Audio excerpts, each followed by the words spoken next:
So guys, the first defensive slip I'm going to show you is the slip to the outside. So what I'm going to do here guys, I'm going to get into my box stance. And look what I'm doing here. I'm just going to bend my knees and tilt my head at a slight angle. So right now, my stance is already 60-40, that lead shoulder slightly higher. My head's already partially off centre.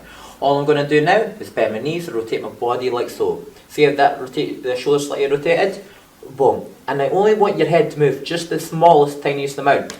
Because there's no point in going all the way down here. Because one, fair enough, you might have dodged the punch, but in order to counter, it's going to take too long. You need to make them miss by an inch and not a mile. Because if you go all the way down, it's quite taxing on your legs. You want to just move your head just enough, bam, so you can come up with quick counters like that. So, we're doing a slip to the outside, just like this. Boom. Boom. Now notice my hands are at my chin. They're not up here, they're not down, they're at my chin.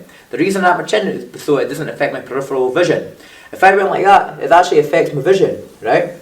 And if your hands at your chin, if you did need to bring your hand up, it's dead easy. And from here, when we're wanting to counter, it's a lot easier. When you're first starting out, a lot of people want to slip and do this and that. Because it looks good and it feels good, but in reality, it doesn't work as well, right? Try to keep your hands here. So from here, when I'm slipping, boom, just a wee bit. Slip, slip, slip. I'll show you from this side. Slip, slip, slip. Now notice the weight's loading on that back leg. So, now from this side, slip, slip, slip. From here, slip, slip. Now all I want you to do guys is 10 reps of that, right? So from here, take your time, nice and sharp. 10 reps baby, let's go. Nice and sharp.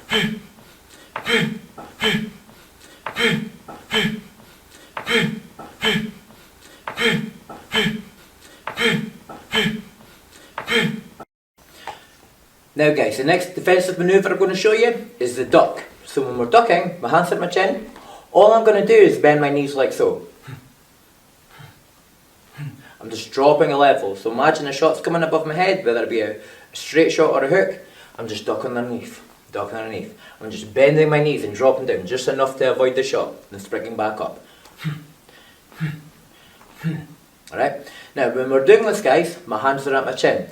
A lot of people worry about getting caught with uppercuts when they're ducking. If your hands are at your chin, an uppercut won't get through. But however, if you're bending your knees when you're ducking, that's when you get left vulnerable. So when we're ducking, just bend the knees, bend the knees. Show you from this side, again the weight's still 60-40. Other side now. And here again.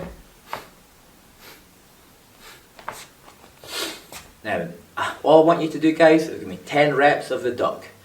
Full speed, hands to the chin. Let's go.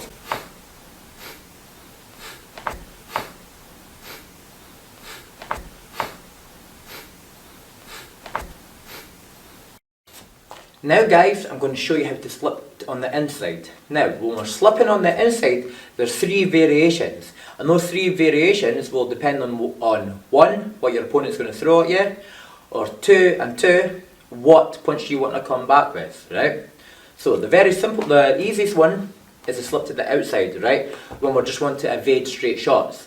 And pretty much when you're doing that, it's just like you're throwing a backhand cross without throwing the cross. So, for example, if somebody's throwing a straight shot at me, turn my foot, turn my hip, boom, and the shot will whiz past. Right? However, if somebody was going to throw a hook, the hook would actually hit us if we'd done that. So if we're going to throw a hook to us, we're going to need to drop a level. So essentially we're going to do that and bend the knee at the same time, almost going into a lunge. And what that does, it drops the level so you can evade the hook, and if you want to, you can spring back with your own hard one. Now the third one, the slip to the inside, is if we want to land a left uppercut or a left body shot, which we'll cover at a later date. So when we're doing that one, basically from here, boom, and getting in this position, you evaded the shot, whack, and then you come up with an uppercut if you wanted. So from there, slip down to there. Boom, see that lead shoulder's higher now. So with the inside slip, there's 3 variations. We can go straight along and down, and at an angle. Right, so what I want you to do for this one, guys, is practice each one of those 10 times. So I'll show you from here. We go boom, boom, boom. From here, straight along, straight down, and uppercut position. And from here, straight along, straight down. Well, sorry, straight along, straight down, then position if you're going to throw an uppercut. So 10 of those each, so that's 30 altogether. Let's go. Straight along, straight down, then position if you're going to throw an uppercut. Straight along, straight down, then position if you're going to throw an uppercut. Straight along, straight down, then position if you're going to throw an uppercut. Straight along, straight down, then position if you're going to throw an uppercut. Straight along, straight down, then position if you're going to throw an uppercut. Straight along, straight down, then position if you're going to throw an uppercut. Straight along, straight down, then position if you're going to throw an uppercut. Straight along, straight down, then position if you're going to throw an uppercut. Straight along, straight down, then position if you're going to throw an uppercut. Straight along, straight down, then position if you're going to throw an uppercut. Now guys, we're going to practice putting punches on at the end of the slip. So the first one that I'm going to show you, you're going to slip to the outside, slip, then you're going to come back with a cross. Boom. Right, from here, slip, and when you're slipping, your weight should be loaded on the back leg, to my foot, to my hip. Boom. One. I'll show you from this side now. Slip, rip, slip, rip, slip, rip. Show you from this side now. Slip, rip, slip, rip, slip, rip. I feel speed now.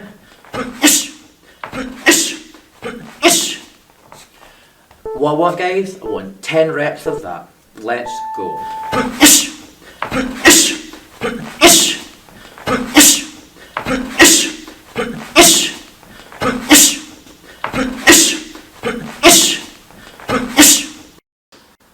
Now guys, I'm going to show you how to slip and come back with a jab.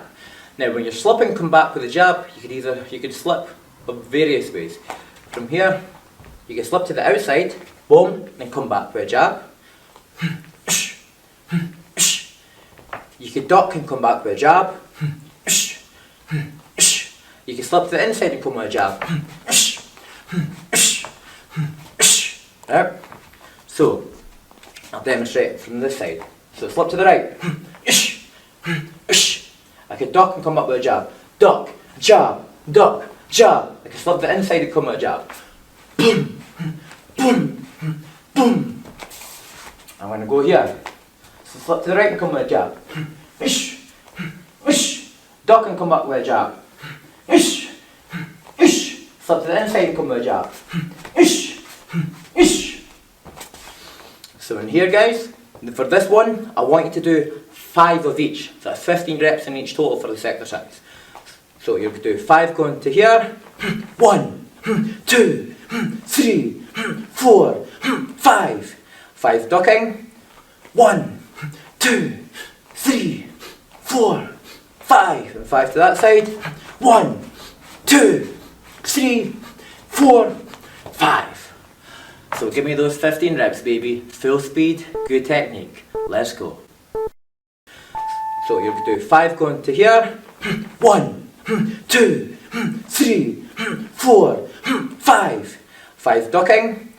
1, 2, 3, 4, 5. And 5 to that side. 1, 2, 3, 4, 5.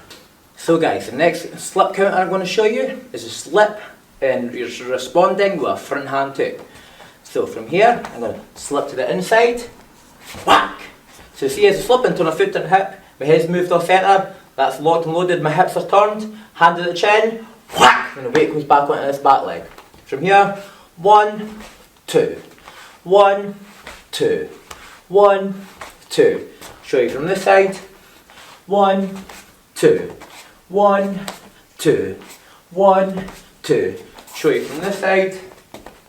1, 2, 1, 2, 1, 2. Then full speed, you're waiting on a shot come in. Give me 10 reps of that, champs. Let's go.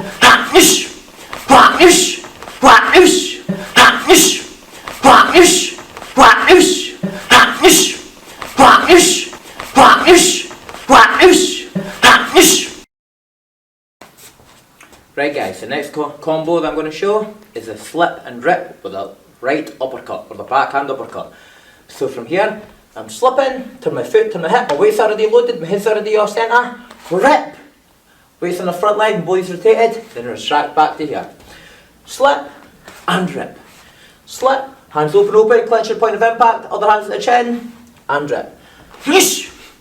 Going to show you from this side. Slip and rip. Slip and rip. Going to show you here. Slip and rip. Slip and rip. Now full speed now guys. Ish! Ish! Ish! Give me 10 reps of that, champ. Let's go. Ish! Ish! Ish! Ish! Ish! Ish! Ish! Ish! Ish! Ish! Now guys, I'm going to show you how to slip and rip with the left uppercut, or the lead hand uppercut slip counter. So from there guys, this is when we're going to need to adopt the lead shoulder coming higher than the front one positioning, right? So from here, I'm going to slip, that heels up, heels down. From here, I'm going to rip up. Now notice, when I slip, see that heels up? I was always taught that when you're doing a lead uppercut, this heel comes up and this heel comes down. However, some people might find it easier just to keep that back foot planted the whole time. Both are good, but just do what feels better for you. So from here, I've changed the trajectory of my shoulders. 1.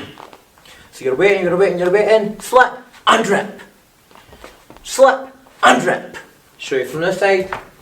Slip and rip. Slip and rip. Show you from this side. Slip and rip. Slip and rip. Now full speed now, you're waiting on a shot, Whack, boom! You're waiting on a shot, Whack, boom! Right? Give me 10 reps of that, champs. Full speed, full technique, let's go. You're waiting on a shot, Whack, boom! You're waiting on a shot, Whack, boom! You're waiting on a shot, Whack, boom! You're waiting on a shot, Whack, boom! You're waiting on a shot, Whack, boom! You're waiting on a shot, Whack, boom! You're waiting on a shot, Whack, boom! You're waiting on a shot, Whack, boom! You're waiting on a shot, Whack, boom! You're waiting on a shot, Whack, boom! You're waiting on a shot, Whack, boom!